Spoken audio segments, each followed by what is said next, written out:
Good morning, everybody. Let's see, Yep. we'll get this thing squared away here. Oh, we are on. Beautiful. Boom. All right, guys. How's everybody doing, my friends? All right, let's see. Okay, we got some guests coming on. What's happening, everybody? Aloha Thursday. Aloha Mhm. Thursday. Hope you all having a great week. Tonight we Yep. got Mayor Harry Kim. I think it was my bad last night. I think I sent I sent the right link to the wrong person, which explains why. I didn't have a chance to talk to him. I'm sure we'll hear about it tonight. He's in our waiting room waiting. But I just wanted to chat a little bit with Charles and all of you, and hope you guys enjoyed the show last night. I really appreciate the comments, you guys. We don't really get to read all the comments during the show because it scrolls so quickly, but we go back and we see all the kind words and all of that. So really, thank you guys. Thank you all for sharing those comments with us, and even the not so friendly ones. We appreciate those too. We appreciate those too. It's all good, guys. It's all good. We're all here for the same reason. We all here for the same reason, and some of us just have different paths to get to the same outcome, which is keeping everybody safe. So, Mhm. and that's kind of the motivation for the show. It's kind of what Charlie and I want to continue to doing as long as we have to. But I really want this thing to end, man. Not the show, but I want COVID to end already, Charlie. I am definitely suffering from COVID fatigue, as all of us are. All of us. Well, it sort of is it's predominant, and I think just a quick observation. Again, it's really need to look at why is it spreading so freely, and I think a lot of it is. I mean, if you honestly don't know how you caught it, then that's one thing. But if you gauge an activity that raises the the risk to a higher percentage of getting it, then you got to attribute that to the fact that's how you got it, and you can't blame anybody. You put yourself in that position, right? And so, but I wanted to ask a question that I think a lot of people out there are asking the same thing. I appreciate our frontline workers, and they work with COVID patients every day. But I know they have PPEs and they have a certain protocol that they use, which allows them after work to go home and be with their families. Which is, I can't think of anything more than rewarding after a long shift to go and see your family. But they're very safe in what they do. And yet there are those like in the industry, like in the hotel industry and the workers at the airports and rent a cars and just out and about employees that if they come in close contact with somebody, they have to quarantine. And yet they may have all the necessary protections as well, but they have to quarantine. I just wanted to know what was the difference? What's the difference that makes them vulnerable to that quarantine? If there's somebody that has an answer out there, Very please good question. please Very, share it. very good question. And I'm not taking anything away from the frontline workers. Please don't bash me for even saying this, but I wanna know what qualifies one, not qualifies one, but what makes it.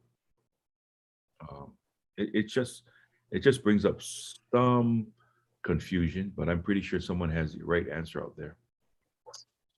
Well, I think it goes to the point that so many of us are making about the disparity in the treatment of different people. Regardless, it's just there is such a disparity, and I'm sure we'll talk about that tonight with Mayor Kim. But certain groups of people are allowed certain freedoms, and I'll use the luau's. I'll use all of these attractions, the visitor attractions that the visitors are allowed to continue to go to. But every time we turn around as local residents, you got another restriction tagged on you. And understand, listen, I'm not complaining or opposing the restrictions, but my point is what's good for one is good for all. So if you are telling us as a family unit that we cannot congregate with more than 25 people outdoors or 10 people indoors, why the hell you allow the visitors to do that with a much more diverse group of people from all over the world, really? That's I think the problem. It's the inconsistent application of the restrictions. Charlie, real quick, I got one question. Is it allowed in the airport to use heat vision to detect COVID? I'm not sure if there's a heat vision apparatus that can detect COVID, but They have a thermal scan when you come off the plane. It is tracking everyone that comes off the plane to the jetway. I mean, it's just I mean, it cannot detect COVID, right? no, it detects the heat of the body, and it Right. So registers. it just tells you if you have a fever or not, but not. I don't think there's any type of scan out there that can actually detect COVID or I influenza. don't know of any. Yeah, I don't know I any. don't. Okay. What I do know is what helps during these trying times. Before we start, get your bags of M&Ms out, and please, ladies and gentlemen, please join me in slowly eating this tender morsel of goodness. Mm, mm, mm, mm, mm, mm. Thank you. Hey, we have a few minutes before we bring in our guest, Mayor Harry Kim. He is in the waiting room. He makes me so jealous, man. The HPD robot dog can. I don't know about that, Marshall. I could be wrong.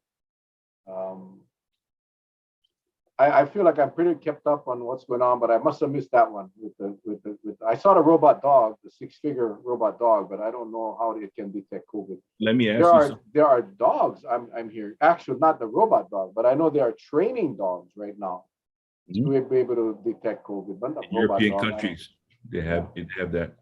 But you know, I just want people to know, if you decide to get a robot dog, yes, you have to take it out at night to let it use the bathroom. Yes, you have to. Yeah, and the easiest way to pick up the droppings is with a magnet. You don't need to pick them up with a plastic bag because this thing drops some metal. So you just get a magnet.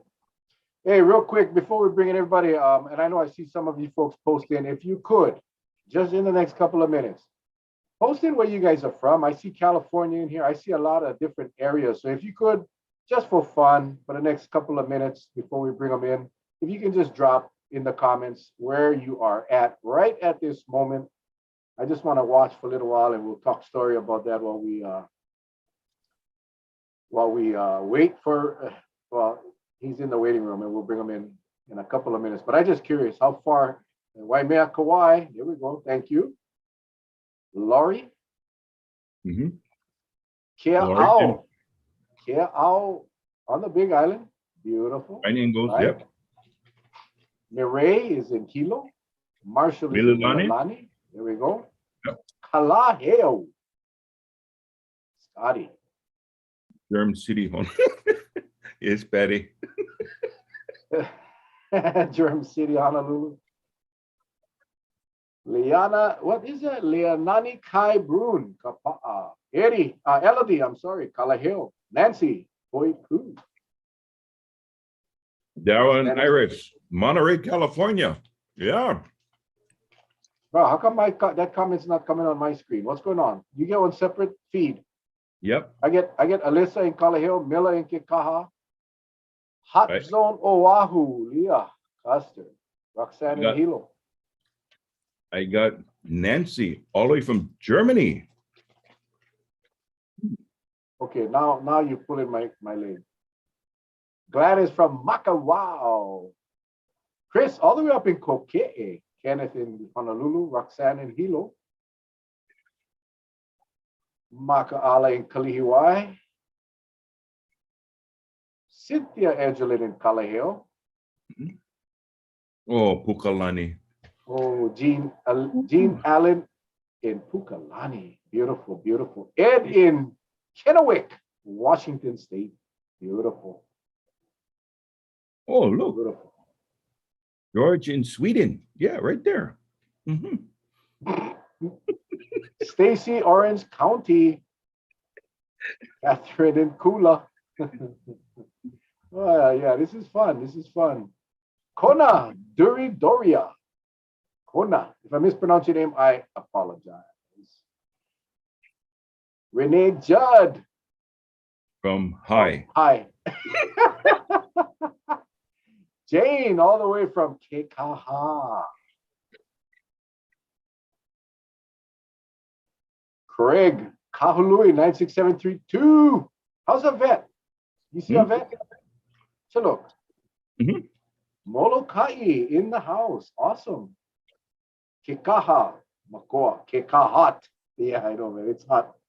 It's hot. Waiakea Uka. Yay, Stan Kua no. from Targets. Right across the street from Targets. Yeah, Mr. Stan Kua.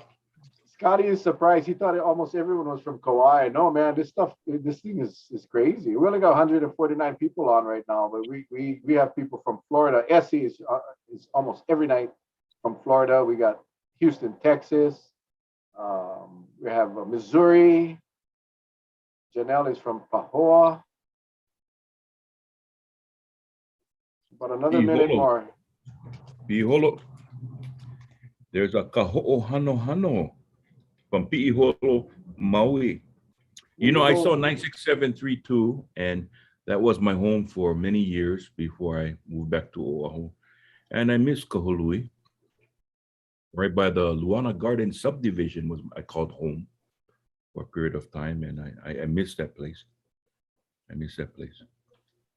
All right, let Um, me just wrap this up. We got Crystal Lynn from Waihewa, Shaylee Munden from Kapahi. We got Joy from Hilo, Ed McDowell from 96746, which is beautiful Kapa'a.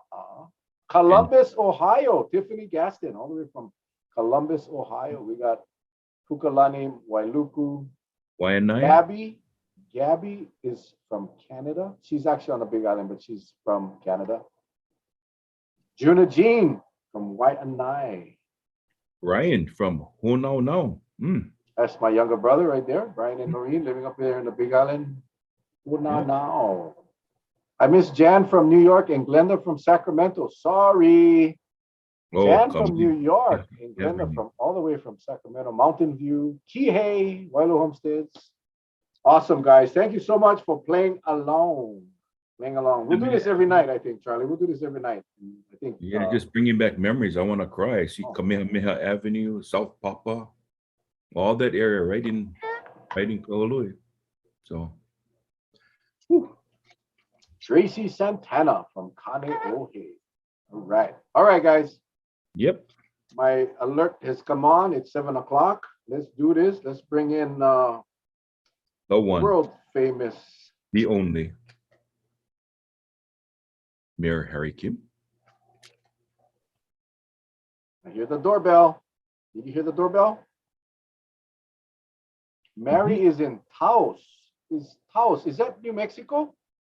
Hmm. Where is Taos? I think it's New Mexico, if I'm not mistaken. Not very good at geography. Hmm. From Kahili Pali Iki, Kau, Hawaii Island. Jamie. Awesome, awesome. Let me give our guest a little help here. Because sometimes these things I Busan. Is gotta that South Korea? Busan. Yeah, it's oh South Korea. yes, Yeah, yes, yes. Is there some oh Mona from Busan, yeah, the South kids are up there. Yeah, their it's children the are up there. southern part of South Korea. I spent a lot of time in Busan. Yeah. Hmm. I want to get the mayor to sometimes this little glitch. Mayor, I don't know if you can hear us, but we cannot hear or see you. You got to click the camera and the mic button on your phone or whatever you're using. Brian No. Engel says, tell Harry I baked bread again. Yes, New Mexico, Kiala Wolf, thank you. House, I have some colleagues previous or prior colleagues from New Mexico. Uh-oh. Ask to start video. Ask to unmute. Okay. He'll be on. I think we had this problem the first time he came on. Busan has the best seafood. Absolutely. Absolutely.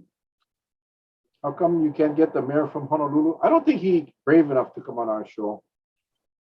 Um, but we welcome everybody. We'd love to have him. Okay, there. Is he coming? Is he coming on? What's going on?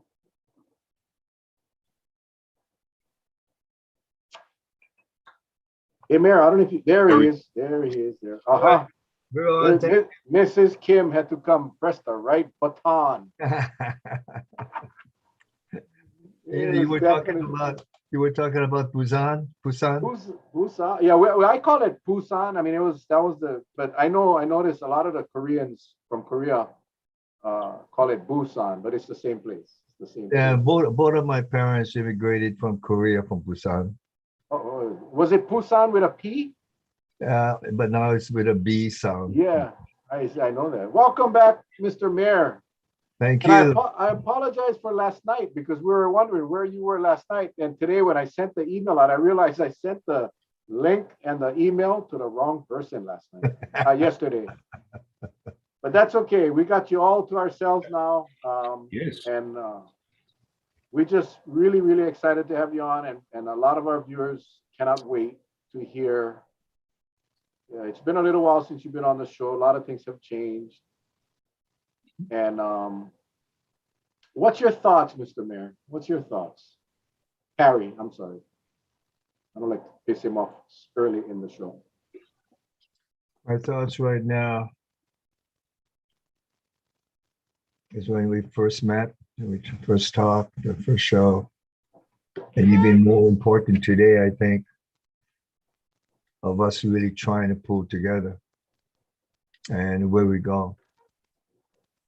A kind of a frightening information came out today. I think you all heard it, that there is another variant that they identified. Not quite sure anything about it yet. Mhm. And so when you put things in perspective here, 4 months ago, I think about that date, there wasn't one person on the island state of Hawaii which had a Delta virus. 5 at the max, but I think 4 is closer to. And look what has happened in that short 3-4 months. I think 90-something% of the people infected by that variant is now the Delta. If anything we have to learn from that is what the experts are saying. This is a very smart virus. You plug one hole and they look for the weak points. And that's exactly what happened.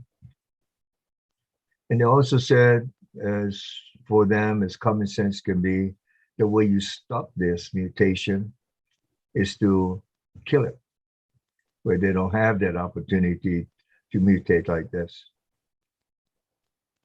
And this brings back to where are we now?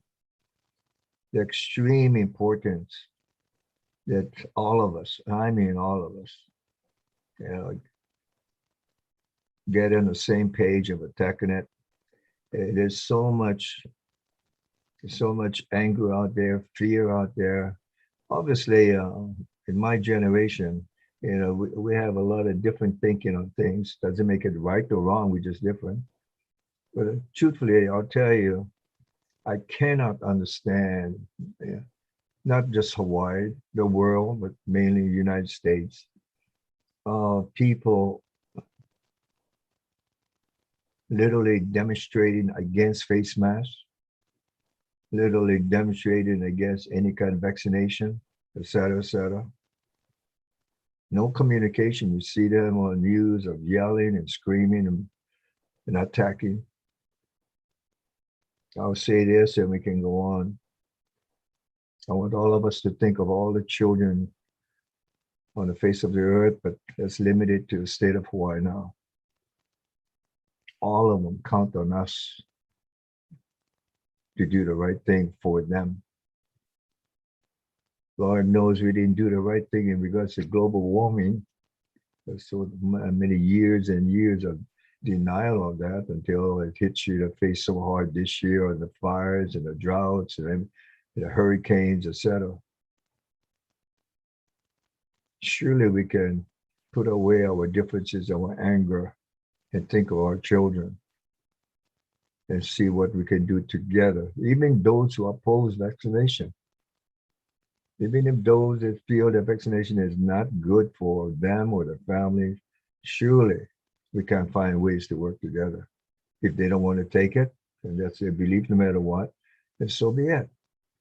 Then help us in another way to stop the virus. And very soon, all of us remember 911, the horrors of that morning. I was just interviewed, and when the reporter closed that interview, he said, Harry, anything you want to say, to wrap this up? And without thinking, I said, yeah, for all of us to be so grateful that we live in a state of Hawaii, and we live in the United States of America. All we have to do is think about other parts of the world and how lucky we are. There's a virus out there. We have to get together and put away our differences, because that's what it's going to take to wipe it out. I think you bring up a good point about the masks. While you're right that there are some people that will not ever take the vaccine, and it is what it is, right? We've been saying that for months now, and then we cannot cause division. We got to work with everybody exactly. But the mask, wearing of a mask, to me, is very selfish when people and they go out in the public and they yell and they scream and I'm not talking about, I have no problems with people protesting. Don't get me wrong. I think it's healthy at times. But when you do it in a way that's dangerous and that's spreading even more, or possibly spreading the virus, because you choose not to wear a mask, because you choose to be defiant, that's what bothers me. You can not get the vaccine and live within your little bubble, but when you're out and about, you got to be wearing a mask. And I, like you, Mayor, I don't understand why people are having a difficult time with wearing a mask, and it's because of they don't like to be told what to do. But I want to put this up because I want to get this discussion in early on before I forget, because you have always talked about our kids. I remember the very first time you were on our show and you talked about the kids. But I want to show this screen up right now, because this just came out this afternoon. And this is when we talk about the kids and we're talking about protecting our people, we talk about protecting our islands, when the governor is out there now telling, hey, all of you that come into a state building, or if you're a contractor, or if you're a guest to a state facility, you got to be vaccinated, or you got to have a test. And the same day, this was today at 4 this morning, Hawaii Public Schools not requiring 3-foot distance. We know that the kids 12 and under, or under 12 cannot get vaccinated. And this is what the interim director said. On Wednesday, Hayashi told members of the House Education Committee that 3-foot spacing was not practical. It is incredible, Mayor and Charlie, and I kind of wanted to get both of your take on this. This is one of the most critical parts of practicing safety, is the social distancing. That has been proven time and time again. But for the state to come out on one side and say, hey guys, we're implementing all of these mandatory vaccine protocols, testing our vaccines, but we're not going to address the elephant in the room, which is our kids in school. What are your thoughts on this, Mayor? I'm sure some of you remember, and I am hitting the subject, so bear with me.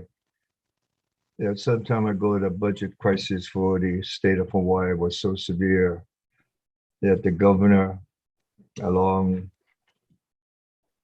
yes, the teachers union agreed to it, that there was not enough money to keep going and pay the teachers, so they have them go on furlough to make up the differences of the budget shortfall.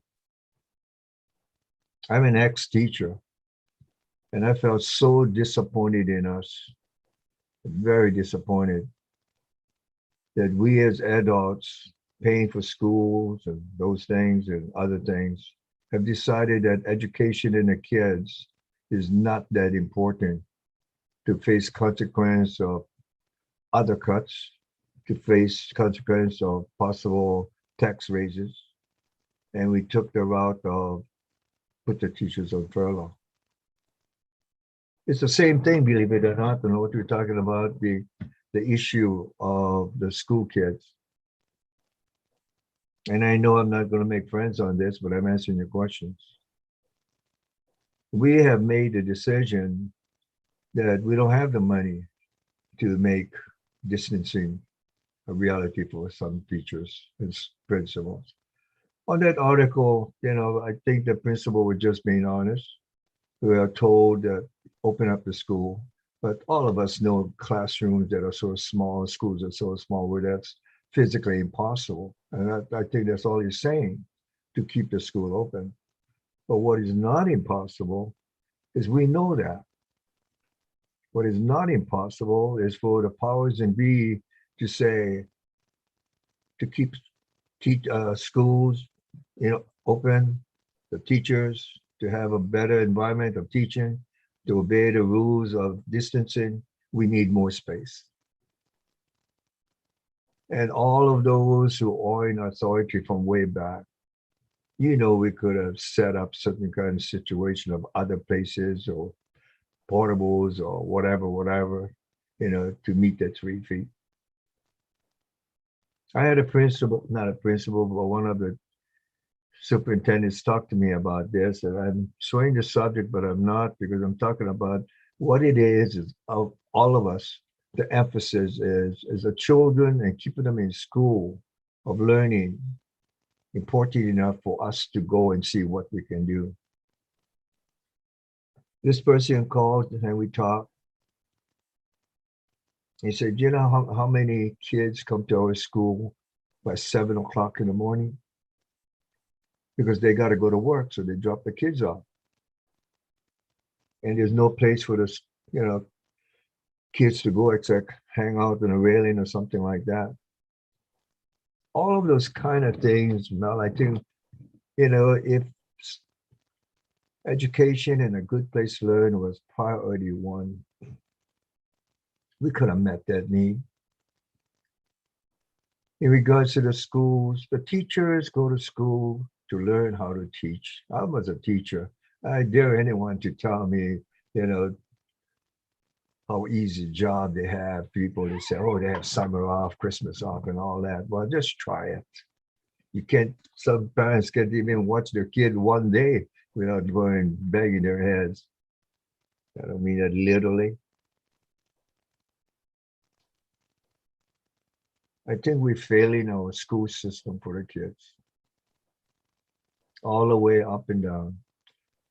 I relish our days when the people of the 442 came back from a horrible war and others obviously, and became the leaders of our government. Back then, just look it up, education was priority number one. Some of you, I think, remember, some of you look older enough to know that. You didn't have to worry about buying this or buying that, or your parents, just book dues a little bit. And then we made a big mistake of the university. I went to the University of Hawaii for a short time here. And the tuition, I remember, anyone working part-time, parents could afford it. Just a little money extra for books and tuition, below $100. And now the legislature passed where the tuition will be the mainstay of the revenues of the University of Hawaii. Well, you know what that did.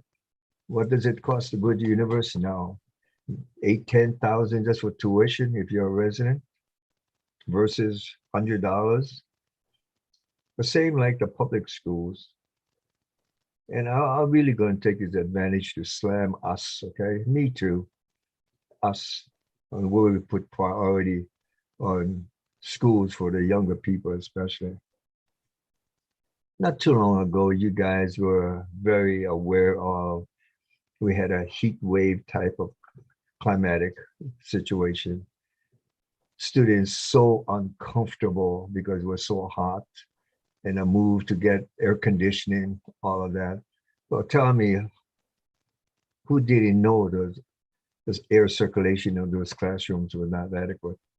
I'm not talking about just 6 feet or 3 feet spacing. This is the priority we as adults who were in charge put the priority of the facilities for the school kids and the teachers who had to bear that. Now that this is happening, what are we going to do? Raise a flag and say, oh, they need more space? Well, Mel, we knew that before this so-called virus, the inadequacy of many of the schools. The air conditioning, now that I bring it up, is a perfect example of our disregard for a teaching situation and physical conditions of the school kids. And now we have this big problem. The outside, rightfully so, because the medical people, they make those rules based on what they know about the virus, of spacing, not numbers, etc. They can't make those rules based on what they say the schools have or restaurants have rules. It's based on what is safe from the disease and the virus. It is up to us to keep up with those things and see what we can do. And yet it's still not too late. It is not too late for priorities on schools. We already lost a year. There's a possibility, I hope it's a remote one, but I don't know. But there's a possibility of a shutdown of school kids again because of the virus. I wish this discussion was of admiration of the system trying to address every aspect of how they can make it better. Tell me if we said priority that every school would have a minimum of X, health professionals to help the teachers. That's not possible. And I would talk to you, Mel, because I know a little bit about you. Didn't you get embarrassed sometime when you go to a building, whether it be state or county, and you see the comfort of the people, that space they work in, the air conditioning, the furniture? And you could think of some of the schools that, my goodness, the teachers, have to do with what they have. Mhm. You know how many teachers out there, spend their own money to make things a little better. I'm not just disappointed in us in the virus and the 3 feet or 6 feet of spaces. So the superintendent said those conditions is not possible. Why should I be mad at him? I should be mad at us. And that's what I think about it. Yeah, I think we've had a year and a half, almost going on 2 years now. We knew that this day, we should have known that this day was going to come where kids had to go back to school. We knew, and I guess the frustration in me is that we are placing all these restrictions on so many of us. And we had the discussion earlier before you came on about the frustration that people are having because there seems to be different sets of rules for different classes of people. Like the local residents, we have the strictest level of restrictions, and then the visitors, absolutely none. I mean, they continue to do what they do. The luau's haven't stopped. All of these things have just not. So the perception, as you know, is reality in the minds of those that have those perceptions. When we had contact tracing issues last year, we didn't take long to find a convention center. to move our contact tracers to. We didn't have problems with other areas of concern where we needed to move people. And that's all I'm saying, Mayor, is that we have neighborhood centers, community centers, we have vacant buildings. And I sorry, I cannot, the fact that they tell us we don't have money, I have a hard time with that, because you and I both know that money is never the issue. It's always, it's what your priorities are. Some of our legislators went out and did a photo shoot at the new stadium field at UH at a time where they telling us that we don't have money for our kids or our teachers. That's, for me, that's hard to take. That's really hard to take. That's like somebody coming up and, you know, you somebody come up and ask you for money outside of 7-Eleven, and you give them, and then when you happen to see them driving past you in a 2021 Cadillac. That's how I see it, is you guys speak, not you, but the state is coming out and telling everybody why we cannot do certain things. And I think we need, the discussion has to be about how we can. The virus doesn't care if you're a school kid, you're a kupuna. The fact of the matter is anything less than 6 feet is dangerous. It's dangerous. So there is no excuse. If you don't have room, we talked about this last year, Mayor. Go get the military tents, put them in our stadiums that aren't being used. Set up outdoor classrooms on campus. There's many options that we have not pursued. And I think that's where the frustration comes. And to your point about teachers, we love our teachers and we feel sorry for our teachers. And we wish we gave them we as the leadership, the government gave them the respect that they deserve. Absolutely. No argument there. Yeah, just, you know, we're sounding off to each other. We both are each other's sounding board now to get back to what is and what we can do.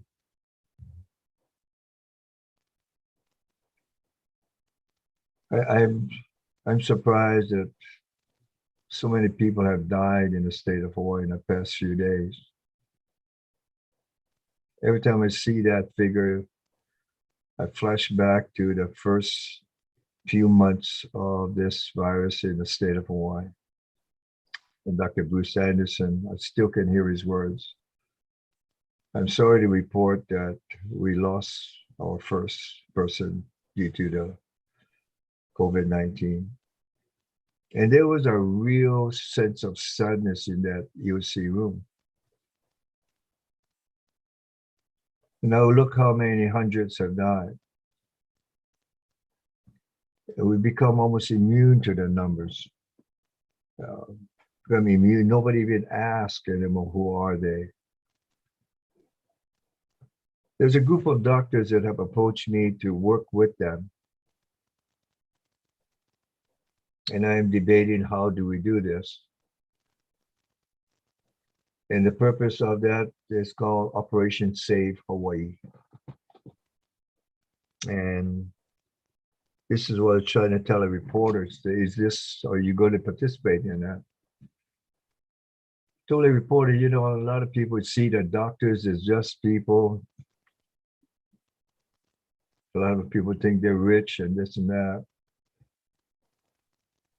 But this one doctor told me of the frustration of watching a person die. And I don't know the people is personal, but it's a real horror of watching a person trying to breathe. All you got to do is put a big bag around your head and try to suck air. I find it really disturbing to me as a person that a newspaper headlines or news lately is us scrambling to find oxygen for our hospitals. If that don't bother you, I don't think you put much thought in it. It should not be, not today. And this doctor said, the most frustrating thing and anger that you feel of what's going on today is that a lot of these people should not have died. thing that hit them is we have tools today. You know, we have the element of the vaccine today. We have the knowledge of what you can do with face masks to prevent this. And I can just feel their anger and their pain when they're saying that they should not have died. I don't think I have the insight to go to work and knowing that people are going to die and there's nothing I can do about it. And I'll use his words. It could have been prevented. I don't know what the count was today of how many died. But just take the past 2 weeks and you'll see a big number for the state. And you'll see the age factor. You know, in the initial state, I think a lot of us, because the focus was on these are old people. These had people that had underlying disease causes or whatever. I always used to say, what the hell was the underlying causes? Everybody has something underlying. You become that callous. They had underlying. At first, it was people only in the 70s, 80s. Now you see people in the 30s and 40s and 50s and 60s. And still, you look at people, it's just shrug it off, except for the family. What the hell happened to us now that we become like that? That we asked a question at this point in regards to the principal said, I don't have that many square feet. Well, he's telling us the truth. Why don't we give him and find ways? He knew way back when. Every classroom teacher knows from the beginning how many students are going to get approximately, and they know the requirement. Have you seen us mobilize to get them the resources they need to provide the best possible ways and to keep school going? I think you and I and all of us better look at each other, where we put in our priorities nowadays. And I don't think we're going to like what we see.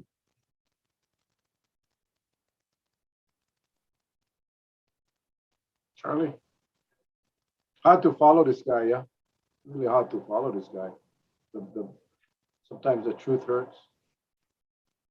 I will say that when they when they report it, to your point, when they report the numbers, don't you notice they say 383 more COVID cases today in Hawaii.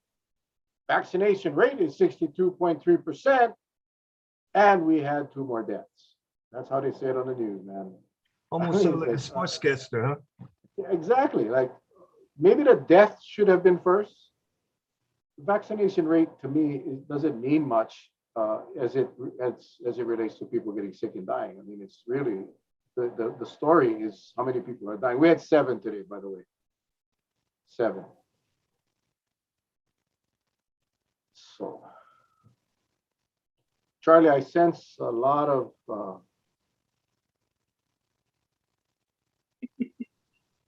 No, I'm just wondering, we're discussing this, and yet we knew that when the vaccines first came out, they did a study with several thousands of people, right?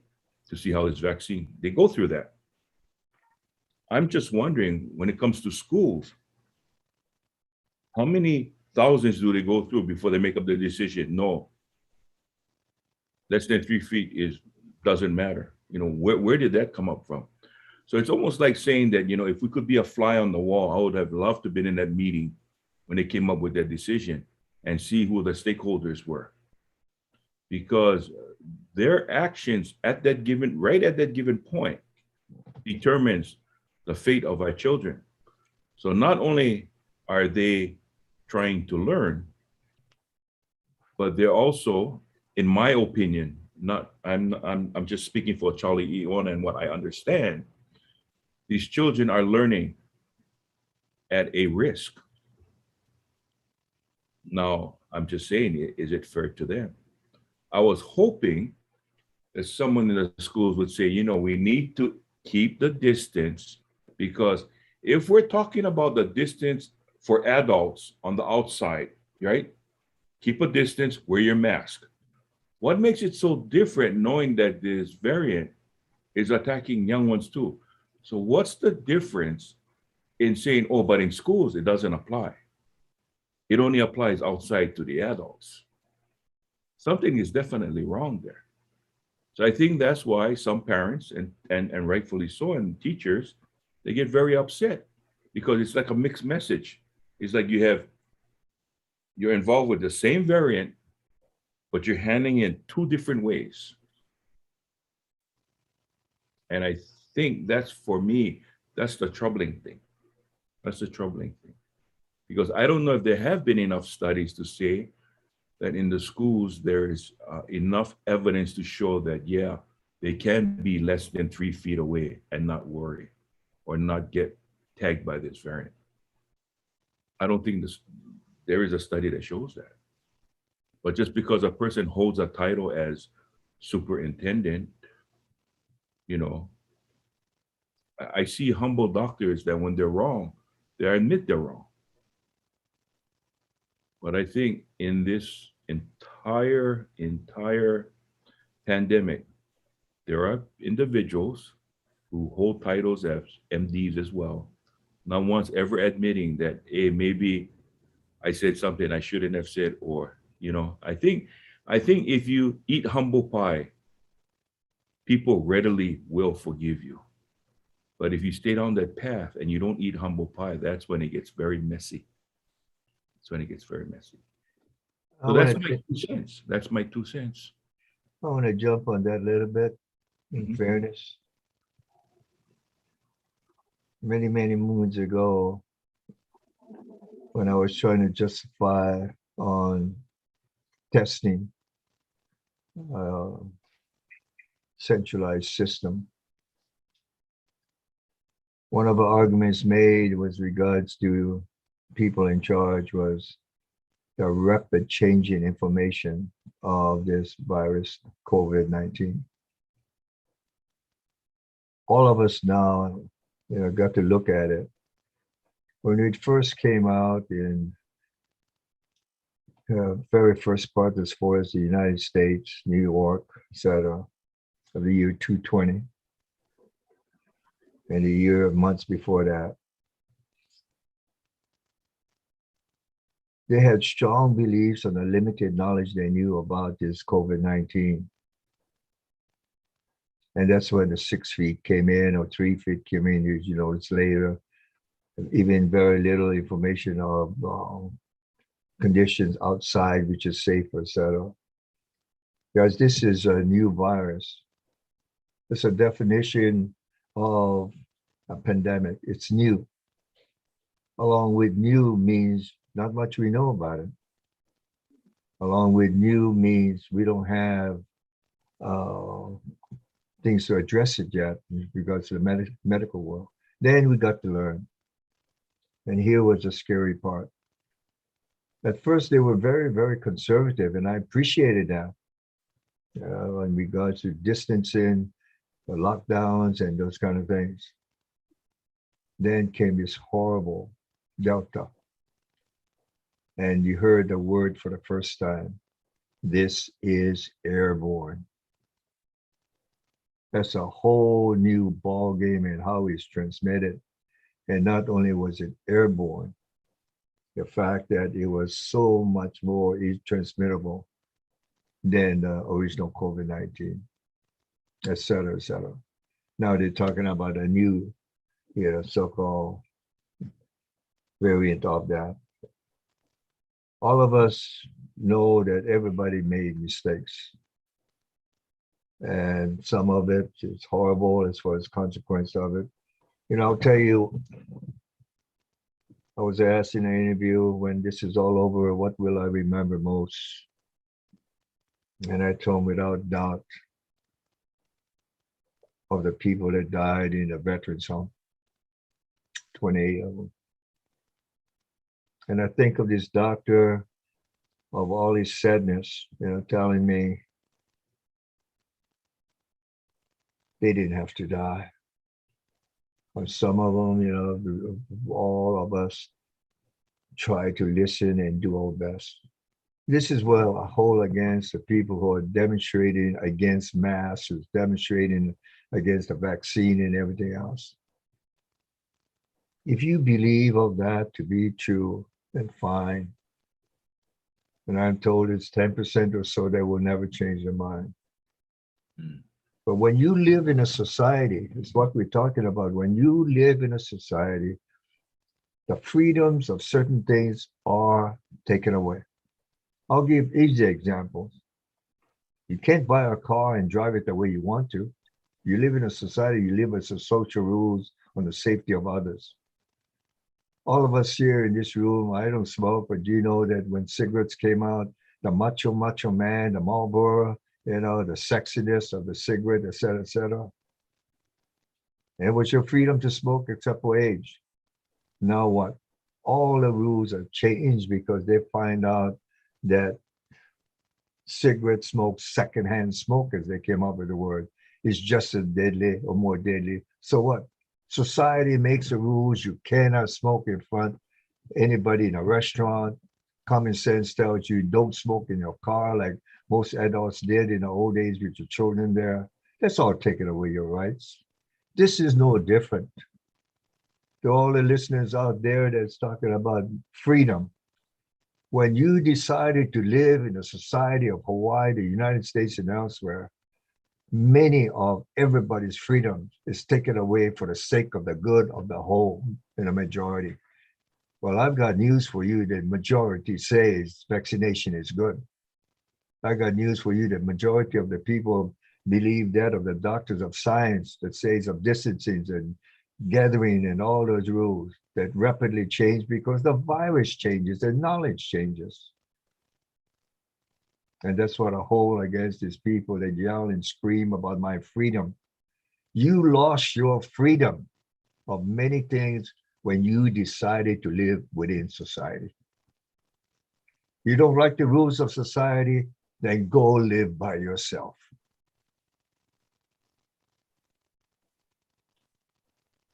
Wow. Well said. I did want to really make it clear that we all believe there is no dispute, I think, and I'm talking about the kids again. There is no dispute that we need the kids in school. And you're a teacher, so you know this. I mean, we know that the kids need to be in a classroom with a human teacher and not a computer online. We know that that is for many reasons, including the social the intermingling with other humans. We also got to make sure that their parents, for the young ones, can go to work.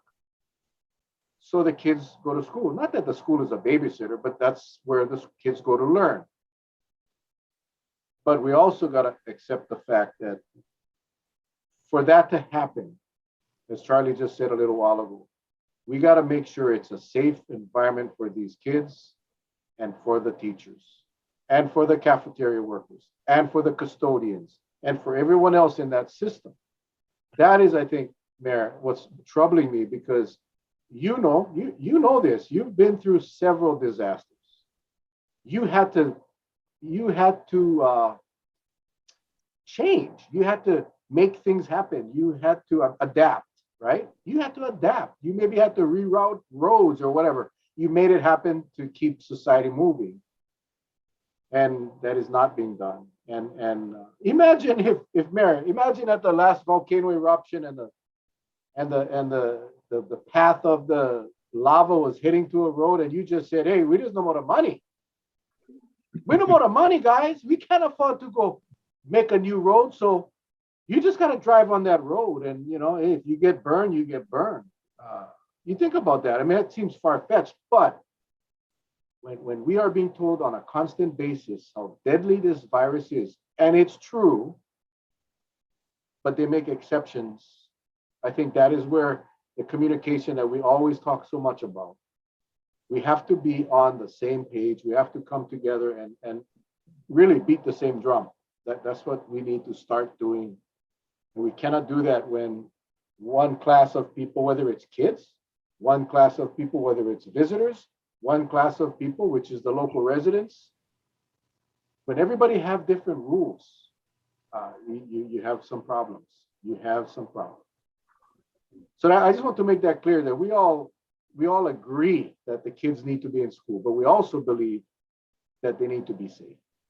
And it's the government's responsibility to make sure that happens.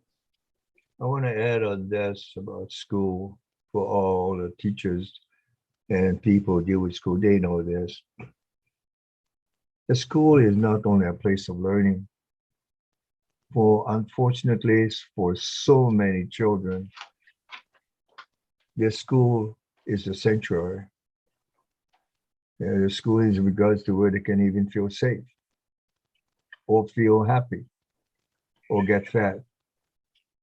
Because of the new rules, every school kid has free lunch, free breakfast.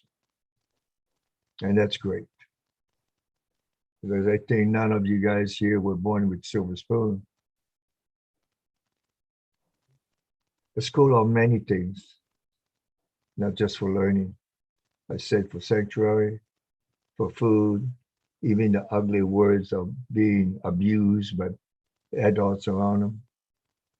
The teachers or the spotters to turn them in and refer them to the proper authorities for help. We have to do everything we can, and money should not be an issue, and our politicians should know that the community is there to support them on good programs, justified programs to keep them in school. Safety, because many of them going home unsupervised every night, every weekend, et cetera, is really, really not a good thing for them. And school is their sanctuary, not just for learning.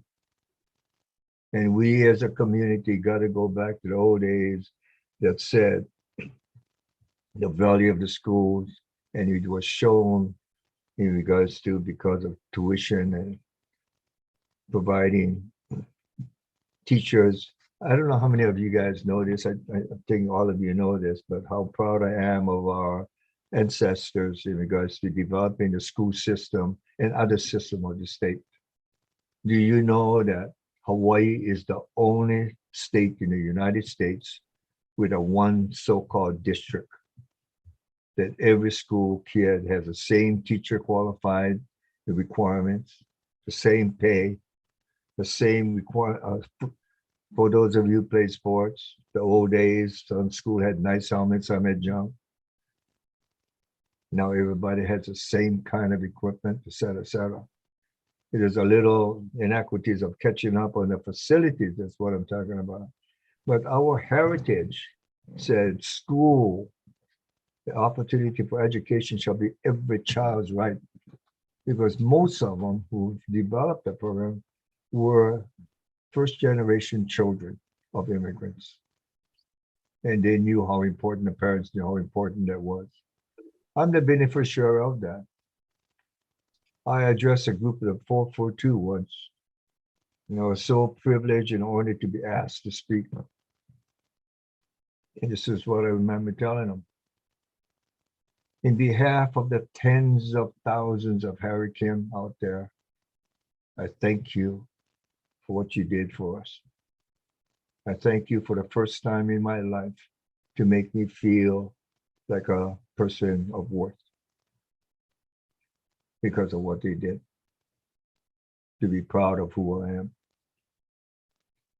Right now, I get a feeling we kind of went on a plateau and went in a direction that I really hope I'm wrong, that we judge everything on materialism and financial worth and status of jobs and those things. And so therefore, where we spend our tax money, that affects how we come out. Boy, if I was in charge for just 1 hour, I would change some of the rules of financing, of going to school and how expensive it is, and making sure that all that, go read the old paper, all that fuss about certain classes no air conditioning, difficulty concentrating, et cetera, et cetera, et cetera. Promises were made, every class would have air conditioner. Why did we have to wait for them to suffer to make that an issue? And it's no different than this. Then let's use this virus, really evaluate the schools, the teachers. What do you need to make this a safe and happy place for the kids to go to school? And if we have to buy money, borrow money for it, or bonds, whatever, we should support that. And the politicians should know the community will support it because the money will be spent for this. So we got to blame ourselves too. You know we're at fault too because we grumbled and they're going to raise the taxes. They raise the taxes. Our horses, you know what? It baffles me because every campaign, everyone talks about that. Yeah, taking care of the kupuna, taking care of the kiki, and then you know, I really didn't think about this until you mentioned it early on in the show. About sometimes it's embarrassing when you walk into the upper levels of government and you see the core desks and you see the core doors and you see the core bookshelves and you see all this materialistic crap. Conference rooms that you could probably have 3 classes in there if you put up temporary dividers. And then you walk into the classrooms and you see textbooks that are so old that it's no longer even valid, and teachers having to buy. So yeah, you kind of struck it when you said that earlier, and it made me really think about that. And wow, I'm going to really start looking at things differently. But you're right, the money part. You know, we have so much of the COVID money. I'm not sure why we're holding on to it. Someone just posted, you know, they want to hold on to it so when it passes, they can use the leftovers for infrastructure projects and so forth. But it's kind of shameful when you think about the quality of the environments that our kids gotta and teachers gotta perform in every single day. You know, I'm so lucky that my granddaughter goes to Kamehameha. She got in Kamehameha from kindergarten. Every time I used to go up there and drop her off, or once in a while go for different programs.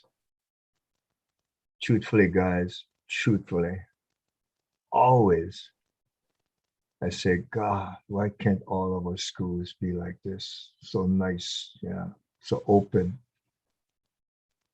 so secure and safe. And I know we can, but we don't because we're too busy feeding our own face.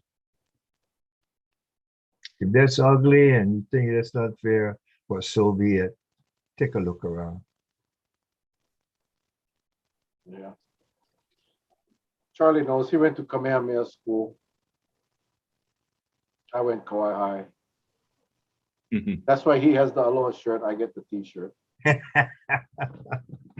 Oh, no. You know, it's what we have within ourselves to persevere, right? But you know, I did want to say, throughout listening to both of you, the bottom line is, I'm still puzzled at the lack of preparation, knowing that we have this pandemic that came upon us. How prepared it was. We can say at the time we were prepared, but looking at the bigger scope, we weren't prepared. Because if we were, we would be looking so far ahead. But again, the money is that root. It's that, like, you know, now we say we don't need to spend them up because it's not going to be that bad. And, you know, I always say, hey, spend the money, get prepared. And if it doesn't happen, you know what?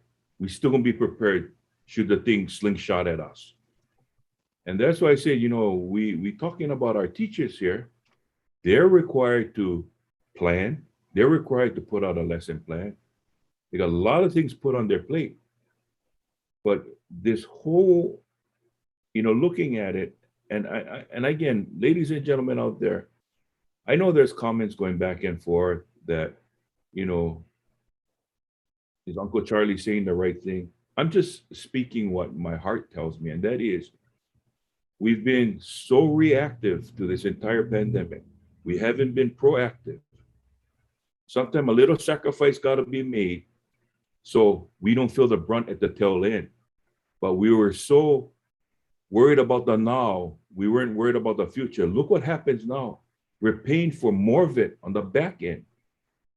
And so that's why, every day, there's not a day I go by, a friend asked me today, and even my wife asked me, she goes, honey, do you have to, you're the security boss at the airport. Do you have to get up that early?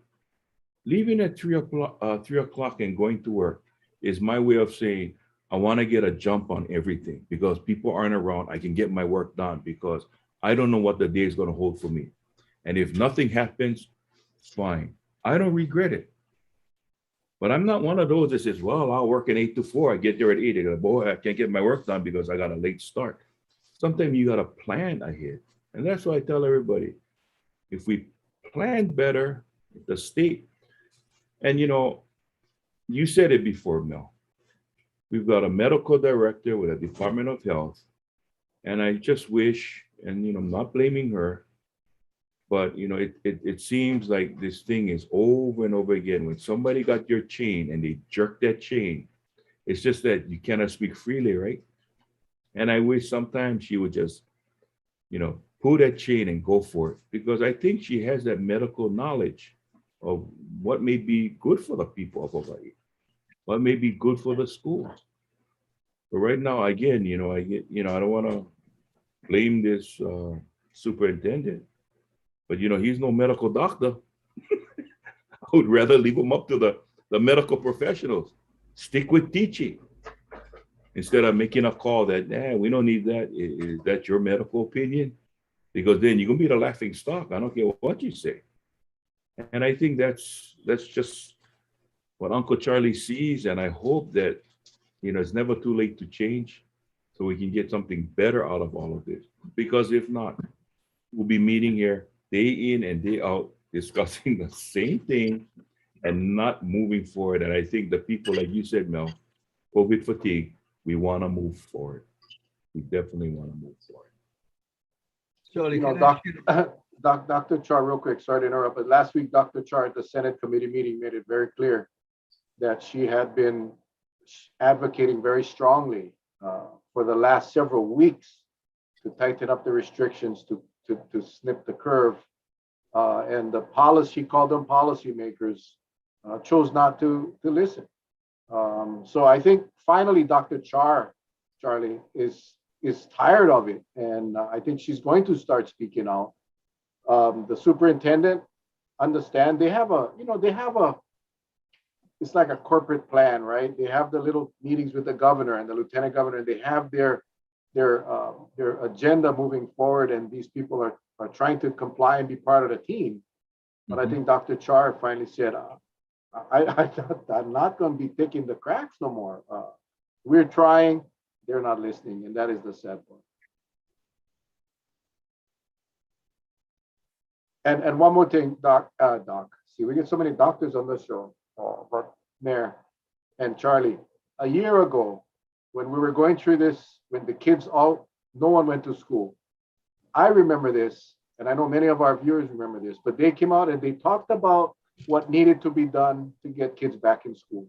They talked about it. They talked about expanding classrooms. They talked about portables. They talked about HEPA filters. They talked about ventilation. They talked about all these things a year ago. And apparently they talked about it, and that was the extent of it, because a year later, none of that has been done. And I think our kids end up say one thing real quickly. As you know, I was disinfecting schools that had COVID cases, and I passed the torch because of my present position where I'm at. You know that every time I walked into a classroom to disinfect it, I would look at the chairs and how it's set up. And I told myself, now I can see why children will infect other children. It's just too darn close. I mean, I'm looking at the tables and chairs. So that gave me, I can just only imagine if I was to put a body in that chair, there is no separation. And I really thought that changes would be made. And it's sorry to say that I can only speak of what I saw. Maybe they move the chairs when the classes start, but it doesn't seem that way. And it saddens me to think that, we subject the children to that. But I hope and pray that, something will be done soon. And, like we said it before, right? I know at Kamehameha, there were some classes we had outside, and when you up high on, there wasn't a big island campus at the time, Mayor. This was only one campus, Kapalama campus, and we had the opportunity to look over the Honolulu skyline. Just looking out there. That's why I had bad grades. I was daydreaming all day. It was so nice looking at the ocean, looking at the planes taking off from the Honolulu International Airport, because it was a beautiful scenery. But we had that opportunity to go outdoors, and I don't see why not they cannot do it now, just for the safety of our kids. Set up on class outdoors. In fact, I'm pretty sure the kids would even learn more when you give them a real life uh, classroom that's out in the environment. I think they would enjoy it more.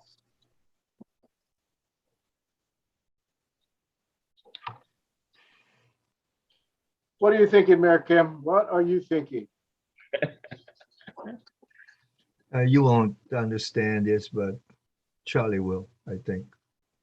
I'm sorry, Charlie, if you want me to don't go further, please say so, okay? Oh no, no. You go for it. Because this is totally out of the subject, but you asked me what I was thinking. When we had the Monarchy issue, Mhm. Governor asked me to be involved in such a way to present what he felt was a proposal, an alternate proposal. And I wrote that going forward. Had a picture of Mauna Kea and the slopes of Mauna Kea. And I saw that as a kid, and there's a big heart on the side of the mountain, a pool. There was a really beautiful shape of a heart. And I remember how it affected me. So when I'm writing this on going forward, there's a lot of grumbling about the Hawaiians driving around the island with the flag, Hawaiian flag, and all of this, and yelling this and that. And I tried to tell some people, and I wrote it in that going forward. You must understand, it is all a hurt that has been buried for so many years of generations. You have to understand of what they grew up with. And for many of them, it's the first time in their lives and the parents' lives. They stood up, they could stand up, pound their chest and say, I am Hawaiian and I'm proud to be Hawaiian. You know what I'm saying, right, Charlie? And I was fortunate enough, Charlie, to be raised with pure Hawaiians. So you see things differently, and the boys get together and we talk story. Yep. But of that connected to today of what we're talking about, it's still the same of us, of you people there on this show, a very influential couple you guys are, to try to instill values to the rest of us in regards to where we should go. As I said before, blame is power, it doesn't get us anywhere. And we got to join hands. And those people who's fighting this vaccination and other things, I accept that for you, but that's not for the majority. They've spoken of what they want. Charlie, because I brought that up, it's really hard to separate. Because I said in that book, too, the scars left a lot of pains, and the scars are still fresh. You know what I'm talking about, John. And you know what, Charlie, we, in a good way, hopefully, It's like this virus. I think our job is to make people understand for what we feel. Mhm. I think we all feel that there's a anger, there's a fear out there, anxiety out there of this virus. It's with us every single day. We want it to be over as fast as possible. We have people in positions of authority, and we're asking them, please do your job for with only one mission is to make it better in a safe place. And especially the children are counting on us to do that. Put away everything of politics, including your, personal things of belief. And remember, if you choose to live in our society, yes, certain freedoms have to be taken away. You know that. How can we all live with our things that we want to do and to hell with the rest of the group, no matter what we do? This virus has killed enough hundreds of thousands in the United States, millions being infected. Our numbers are going, but it's not just the numbers that have been infected and go to the hospital and etc. But those that suffer otherwise of income, of education, and everything else, a way of life. And there's only one way out of this is for us to join hands and know what we have to do collectively. We have to put away our selfish kind of things. And we have to listen to the people who know of the virus, and those are the science and the medical field. And as best as we can abide by it. If they said 3 feet, 6 feet mask, and they show all the information that says why they say that, well, it is our responsibility then for the protection of our family and our children to do everything we can to abide by those rules so we can get over this. It's a plea to all of us. That's where we are. If we want to go forward, we better do that and join hands.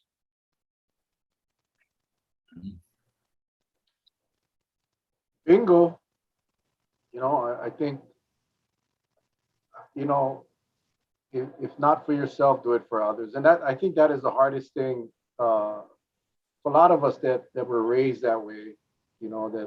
I know my parents raised me that way to help others if you had the opportunity. I think most of us, Hawaii has been that way. That's been our culture forever and ever and ever. And we got to do what we got to do to get through this virus. And there are certain things that needs to be done. And for the life of me, I cannot figure out why people would. And again, Mayor, if you don't want to wear a mask, then stay at home. Stay away from people and protect other people. If you want to do dangerous things that put yourself at risk, you're free to do that. You want to go skydiving or mountain climbing or rock climbing, hey, go for it. But this virus, the danger is the contagiousness, the fact that it doesn't take much to infect people. And we got to stop the spread. Stop the spread. Our president, as you know, today initiated more rules in regards to vaccination, requiring the federal people and those in use federal funds, etc., employers of over 100 people all have to be vaccinated. And all of us, we've been in position. Nobody enjoys making rules and force people to do it. These things are being made because of best judgment in the world. We have to because people are not listening. When this vaccine first came out, I'm telling you, I'll show you how naive I am. I thought everybody was going to line up and say, gimme, but how wrong I was.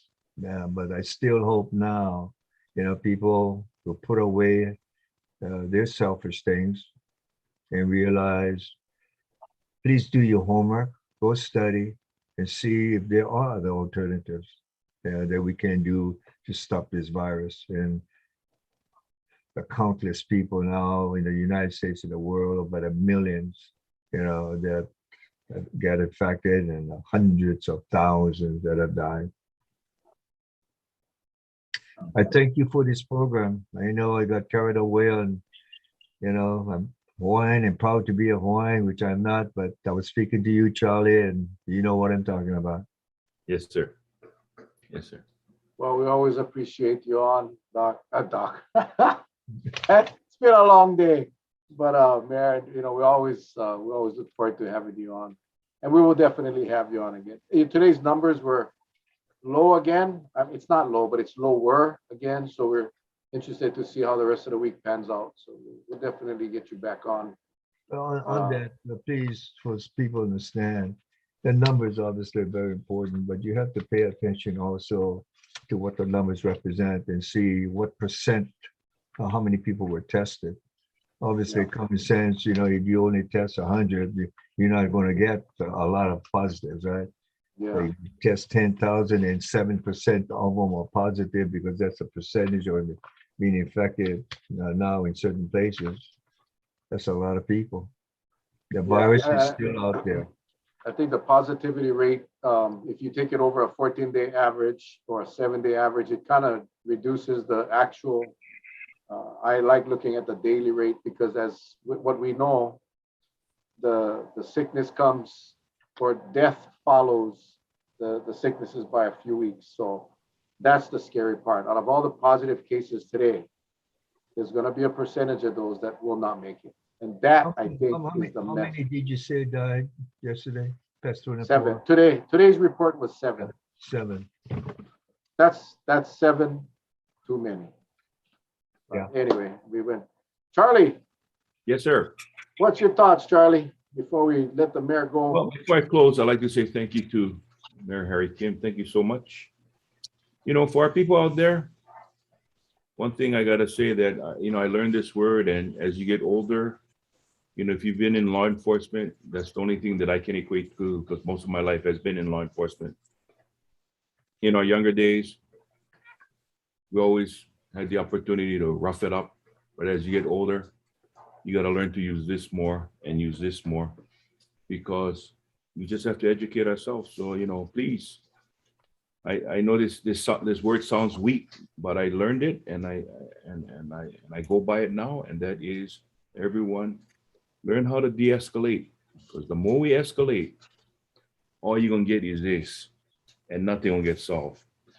Let's de-escalate. Let's start listening to each other. Let's see what is the best options that we have because there are options out there. But sometimes when we use this too much and too loud, hard for listen when we do all the talking, right? Sometimes we got to be able to listen and learn from there. So that is my little spiel for this evening. I'd like to say thank you to all of you for watching tonight. Hope you learned something. But most importantly, just know one thing. We're all loving human beings. But I think right now we have to pay attention to our kiki because why? They truly are our future. And we cannot cut them short. We got to give them the opportunity to live a long, prosperous life. And with this variant doing what it's doing, we got to make sure that we protect them all the way around. Thank you. Mel? Thank you, Mayor. From the first time you came on our show, you always really put the kids out front, the keiki, and that we should be doing the things we do for them. And again, your message is consistent. It has never changed, and appreciate your calm delivery of your message. I saw a bunch of comments about that. They really appreciate that. Not like Charlie and me who talk loud sometimes. I'm usually the mellow one. Charlie, he gets excited sometimes, but Well, it's oftentimes, Mayor, that sometimes Mel, he has this out of body experience and he thinks he's the quiet one. but we appreciate you so much. We really do. We appreciate all our guests, but you're one of the different ones that come on and just change the gears a little bit and make everybody just listen and enjoy and learn. And that's what this show is about. So appreciate you. We appreciate your wife for allowing you to spend an hour with us every once in a while. And we look forward to the next time that we can have you back on. So with that, Thank you for what you do, Mel. oh, you're welcome. For our viewers, I hope you guys enjoyed yourself. I'm not sure if we're going to come on tomorrow night or not. I'll talk to Charlie later. If we do, you'll see a post in the morning. If not, we will see you guys soon. All right, you guys all take care. God bless. We love you guys. Aloha.